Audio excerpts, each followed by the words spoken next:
सभी को प्रेम। पिछले कुछ दिनों में बहुत से सवाल आए और उन्हीं में से एक जो बहुत बड़े पैमाने पे आया पिछले कुछ महीने भर में, और वो था एलियन से रिलेटेड। बहुत से लोगों ने ये सवाल पूछा कि एलियन पे बात की जाए, क्या एलियंस होते हैं? क्या इसका किसी तरह का वैज्ञानिक प्रूफ है? क्या दुनिया में ऐसी कोई घटना है जिनकी कोई प्रूफ के द्वारा पूरी गवर्नमेंट ने किसी दुनिया के इस चीज़ को हाँ कहा है कि हाँ भाई हाँ, हमने एलियंस को ढूंढ लिया? तो बता दूं कि ऐसे कोई भी देश नहीं है, ऐसे कोई भी ऑर्गेनाइजेशन नहीं है किसी भी गवर्नमेंट बॉडी की जिसने खुद होके ये क्लेम किया है कि हाँ हमारे पास एलियन बॉडीज़ है या हम किसी भी तरह से एलियन संपर्क में आए हैं। पूरी दुनिया में ऐसा कभी भी नहीं हुआ। लेकिन ये हम सब जानते हैं कि गवर्नमेंट हमेशा वो चीज़ बताती ही है, ऐसा ज़रूरी नहीं है जो सच में हो रही है। बिल्कुल वास्तविकता यही है कि कुछ समय के लिए ये बहुत ज़्यादा इम्पोर्टेंट भी होता है, क्योंकि हम सब जानते हैं कि हमारे व्यक्तिगत जीवन में इतने ज़्यादा प्रॉब्लम पहले से ही चल रहे हैं। अगर हम कहें या गवर्नमेंट हमें कहे कि भाई एलियंस हमें मिल चुके हैं और हम उनकी समस्याओं का सॉल्व कर रहे हैं, तो हम ही गवर्नमेंट के लिए विरोध प्रदर्शन शुरू कर देंगे कि यहाँ हमारे लिए खाने पीने की चीज़ें अवेलेबल नहीं हैं और तुम कैसी बातें कर रहे हो। बराबर।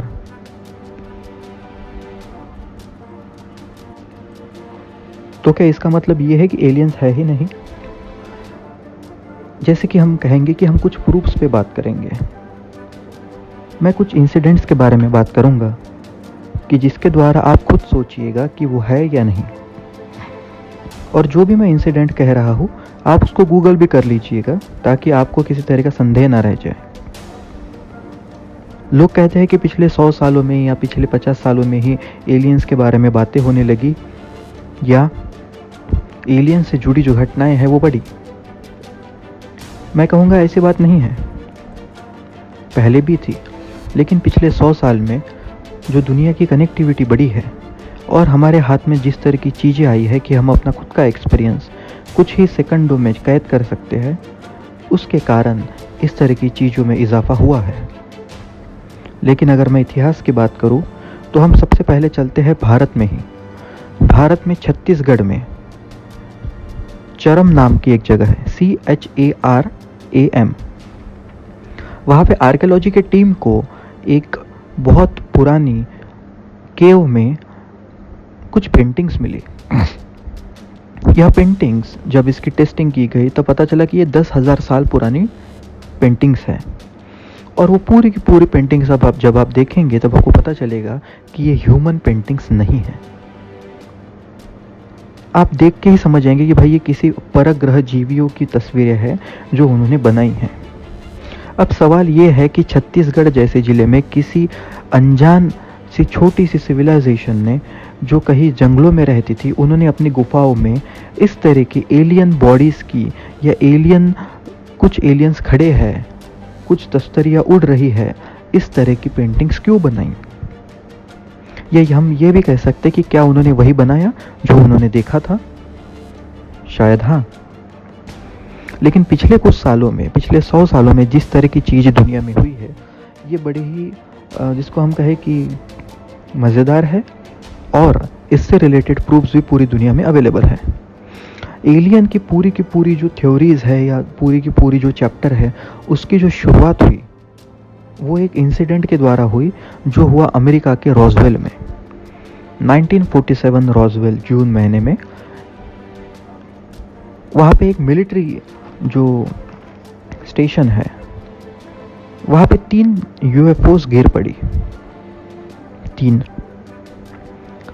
और उस जगह के जो मिलिट्री का जो वहाँ का सेंटर था, वहाँ का जो जनरल था, जो चीफ था, उसने एक प्रेस मीट बुलाई उसी दिन और कहा कि भाई हमको 3 एलियन शिप्स यहाँ पे गिरी हुई मिली है, जिसमें से 4 एलियन बॉडीज रिकवर की गई है। जो मैं बोल रहा हूँ वो कोटेड है, आप गूगल कर लो, आप पता कर लो अपने हिसाब से। उसके बाद दूसरे ही दिन दुनिया भर के पेपर में ये छप गया और उसके दूसरे दिन व्हाइट हाउस ने एक बयान जारी किया कि नहीं नहीं नहीं, वो जो बंदा बोल रहा था वो गलत था। जब हमने डिटेल स्टडी की तब हमें पता चला कि ये हमारे ही भेजे गए हुए एनवायरमेंटल सैटेलाइट्स है जो वापस आके गिरे, और वो जनरल जानता नहीं था कि वो सैटेलाइट्स किस तरह से दिखते हैं, इसलिए हो सकता है कि उसने ये गलत न्यूज़ दी। तो सवाल ये है कि क्या किसी पर्टिकुलर मिलिट्री बेस का जनरल या वहाँ का सर्वोच्च अधिकारी इतना बेवकूफ़ हो सकता है कि जो एलियन शिप्स में और गिरे हुए सैटेलाइट एनवायरमेंटल सैटेलाइट में फ़र्क ना कर सके? ऐसी बात हो सकती है? आप ही सोचो। और तभी से पूरी दुनिया में एक बहुत बड़ा चक्कर शुरू हो गया एलियन के नाम का, इतना बड़ा कि अमेरिकी गवर्नमेंट को 1948 में एक साइन नाम का पूरी की पूरी एक प्रोजेक्ट शुरू करना पड़ा जो सिर्फ यूएफओ आइडेंटिफिकेशन पे काम करे। 1948 में SIGN साइन नाम का एक प्रोजेक्ट अमेरिकी गवर्नमेंट ने शुरू किया जो यूएफओस पे काम करेगा, अनआइडेंटिफाइड फ्लाइंग ऑब्जेक्ट्स पे उसकी रिसर्च होगी। मजे की बात यह है कि 1952 में ये प्रोजेक्ट बढ़ा क्योंकि बहुत से जगह से बहुत सी तरह की फ़ोटोज़ आने लगे, कहीं से कोई इंसिडेंट आने लगा कि भाई हमने देखा। तो 1952 में एक बहुत बड़ा प्रोजेक्ट शुरू किया अमेरिकी गवर्नमेंट ने जिसका नाम था प्रोजेक्ट ब्लू बुक। अब जब आप गूगल करेंगे प्रोजेक्ट ब्लू बुक तब एक होशियारी कर दी गई पिछले कुछ सालों में, वो है कि प्रोजेक्ट ब्लू बुक नाम की एक और सीरीज़ बना दी। अब उसे होगा ये कि जब आप गूगल करेंगे प्रोजेक्ट ब्लू बुक तो वो सीरीज़ के बारे में जानकारी आएंगी, प्रोजेक्ट ब्लू बुक के बारे में बहुत कम जानकारी आएंगी। तो अगर किसी को गूगल भी करना है तो बराबर से करना, वो प्रोजेक्ट ब्लू बुक के बारे में करना, ना कि प्रोजेक्ट ब्लू बुक की सीरीज़ के बारे में करना। और ये जो प्रोजेक्ट ब्लू बुक के जो पूरी की पूरी इन्वेस्टिगेशन था ये बहुत बड़ा था। 1952 से लेके 1969 तक करीब 18 सालों तक इसकी इन्वेस्टिगेशन चली।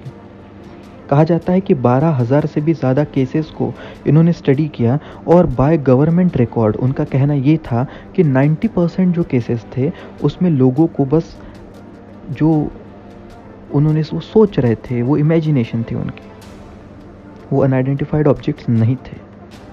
तो लोगों को उल्लू बनाना बड़ा आसान है जब कोई रिसर्च इतने लंबे समय तक चले, क्योंकि अगर मैं आज कहीं पे कुछ नोट करूँ, कहीं गवर्नमेंट ऑफिस में एप्लीकेशन दे दूँ और 20 साल के बाद उसका कुछ मुझे रिज़ल्ट मिलता है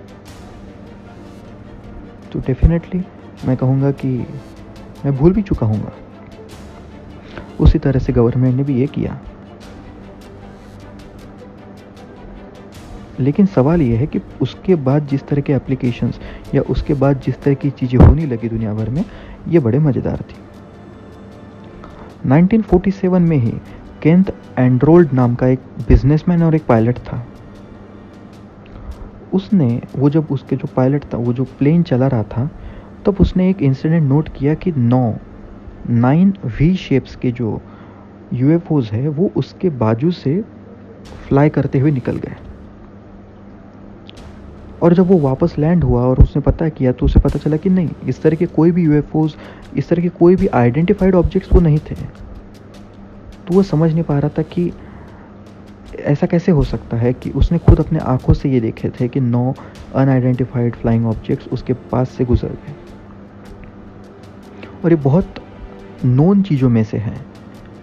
जो केंट आर्नोल्ड था वो एक बड़ा बिजनेसमैन था, इसलिए उसके कहने जाने के बाद ये चीज़ लाइमलाइट में भी आई।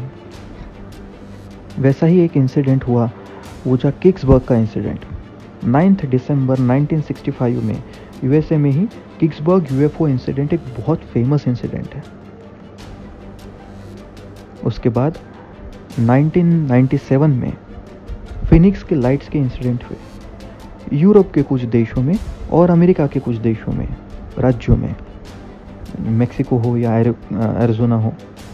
वहाँ पे लोगों को फिनिक्स के आकार के जो लाइट्स है, मतलब एक तरह का पंछी होता है फिनिक्स, वो जैसे उड़ता है उसी तरह से छोटे छोटे यूएफओज के लाइट्स आगे ट्रैवल करते हुए दिखे पूरे शहर से। और ये बहुत बड़ी ब्रेकिंग न्यूज़ बन चुकी थी और गवर्नमेंट के पास कोई रिकॉर्ड नहीं था कि भाई ये हुआ कैसे। उसके कुछ दिनों के बाद गवर्नमेंट ने कहा कि नहीं, ये तो एक तरह के पंछी थे कि जो रात को चमक रहे थे। छोटा बच्चा भी हंस दे, लेकिन कुछ छुपाया जा रहा था।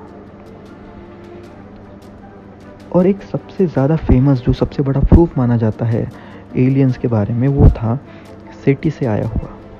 सेटी एक बहुत बड़ी रिसर्च सेंटर है, search for extra terrestrial intelligence, SETI, SETI, सेटी, जहाँ पे 15 अगस्त 1977 को एक सिग्नल डिटेक्ट हुआ। देखो, जब आप स्पेस से सिग्नल्स लेते हैं तब उन सिग्नल्स की एक पर्टिकुलर फ्रिक्वेंसी होती है जो कि नेचुरल होती है, और उसके बाद के कुछ फ्रिक्वेंसीज होती है जो मैन मेड होती है।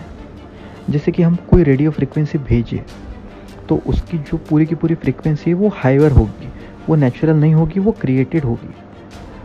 तो सेटी क्या करता है, सेटी स्पेस से आने वाली जो फ्रिक्वेंसीज है उसको हमेशा डिटेक्ट करते रहता है कि कहीं किसी ने संदेशा तो नहीं भेजा, किसी तरह का UFO या किसी तरह का एलियन सिग्नल तो नहीं पृथ्वी पे भेजा गया। और वैसा ही एक सिग्नल मिला 15 अगस्त 1977 को, और जो दुनिया भर में फेमस हुआ वाव सिग्नल के नाम से, क्योंकि वो जो सिग्नल था वो नैरो बैंड रेडियो सिग्नल था। ऐसा सिग्नल नेचुरल नहीं होता, ये क्रिएटेड है, ये बनाया गया था। वहाँ का जो एस्ट्रोनॉमर था जिसने डिटेक्ट किया था, आई थिंक उसका नाम था कुछ जेरी एमन समथिंग, हाँ जेरी एमन, जिसने इस सिग्नल के बारे में पता किया था। और उसके बाद पूरी दुनिया में एक हलचल पैदा हुई। और आप कहेंगे कि क्या सिर्फ अमेरिका या यूरोप जैसे ही देश में हुआ? बिल्कुल नहीं।